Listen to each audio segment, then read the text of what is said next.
Hi, I'm Jeff. I'm Regina. And we are in Zion National Park. We just came up one of the trails that isn't really like one of the advertised trails. It's just there's a car stop off down on the road, and we saw a bunch of mountain goats crossing the road. Grace went out and I think got some pictures and stalked them. And then we came up this big sandstone type surface up to where there's this waterfall, a little pool, and just kind of a water trickle, I guess, but it goes down the side of the sandstone. It's really beautiful. So we've been exploring Zion this afternoon, and actually a couple of afternoons we've gone out and explored some of the trails. This is our third Can time. I go first? Yes, go ahead. I can't. We're at Zion National Park, so we're gonna be a fun. No, Grace. Where's Grace? So this is our third day. And this is our first day. Yeah. And this is it's gonna be a national park. Do you like national parks, Charlotte? Yeah. Yeah, you do. You like them a lot, huh? Yeah. Junior Ranger today. Who got Junior Ranger today?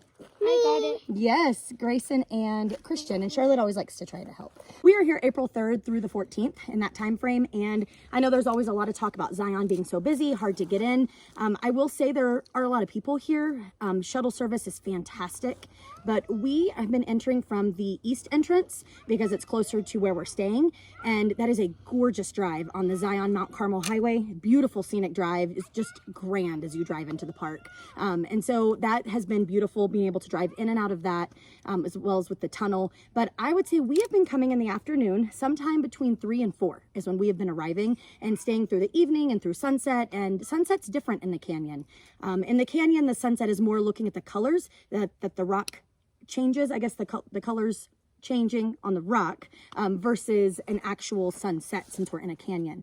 So we've learned a lot about Zion, things to do, things not to do, but I would say overall, my word for Zion is grand.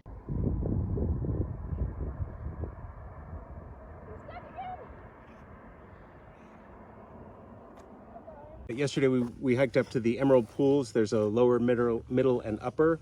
And up at the upper one, it's this nice big pool that is right up against this massive rock face, which is just stunning.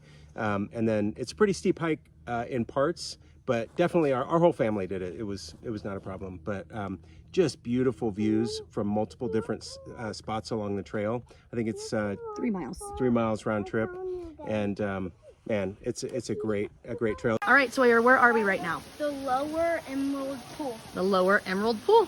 Here comes our crew. Pretty cool. Christian. There's the waterfall. The Emerald Pool. My father. I should put my phone in front like you always do. You should. Piper, where are we? Middle Emerald Pool, and it flows over a cliff into the Lower Emerald Pool. It's right near the lodge, and the lodge is someplace that I kind of want to come back and stay. I would love to stay in the lodge. It was really cool. And Yeah. what about our first hike? What was our first hike? Do you remember? Oh, our first hike was the it's an overlook. It is, yeah, Canyon Trail Overlook. Yeah. It overlooks Zion Canyon, so you get to see the patriarchs, which is Abraham, Isaac, and Jacob. I don't know why my mind just went. And you see the lower Zion Canyon. You can see the road that you drive through the highway. You can also see some of the Mesa checkerboard. So that was a really cool introductory hike to be able to see some of the canyon. Yeah, it's a popular sunset destination. When you get up to the top there's a guardrail, and you can look over, and you're 1,000 feet above the canyon floor. So pictures don't really do it justice. You can't really get that depth, but it's pretty awesome when you're standing there. This is also a park where a lot of people do like rock climbing, like rappelling, harness rock climbing and stuff.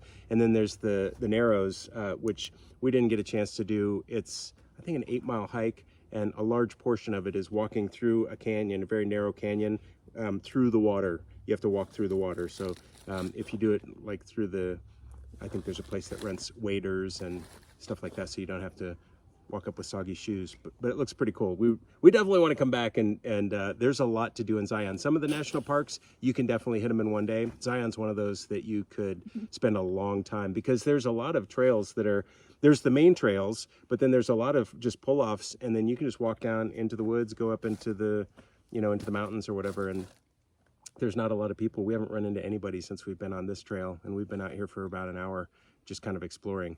So Yes, and I will say the Narrows this time of year April's very cold supposedly. We've been told May through, I guess, the summer is usually ideal. yeah, I think because I think they posted that the water temperature was in the 40s, Ah, which is fine to dip your toe in, but for if you're hiking it for a couple hours, that'd be fairly cold. yes, but we started on the Watchman Trail today. It's about a little over 3 miles long, but we started and it said no shade. And even though it was about 5:10, it was in the canyon. The temperature was quite warm with no shade. So we decided to come and just explore versus doing an actual marked out trail. And that has been wonderful. But Zion, we will see you again. That is for sure. Zion's awesome. So Yes. majestic and magnificent and stunning. And what was your word? Yes, mine was grand. Grand. What's your word, Grayson? Glamorous. Ooh, I like it. So we will see you on our next adventure.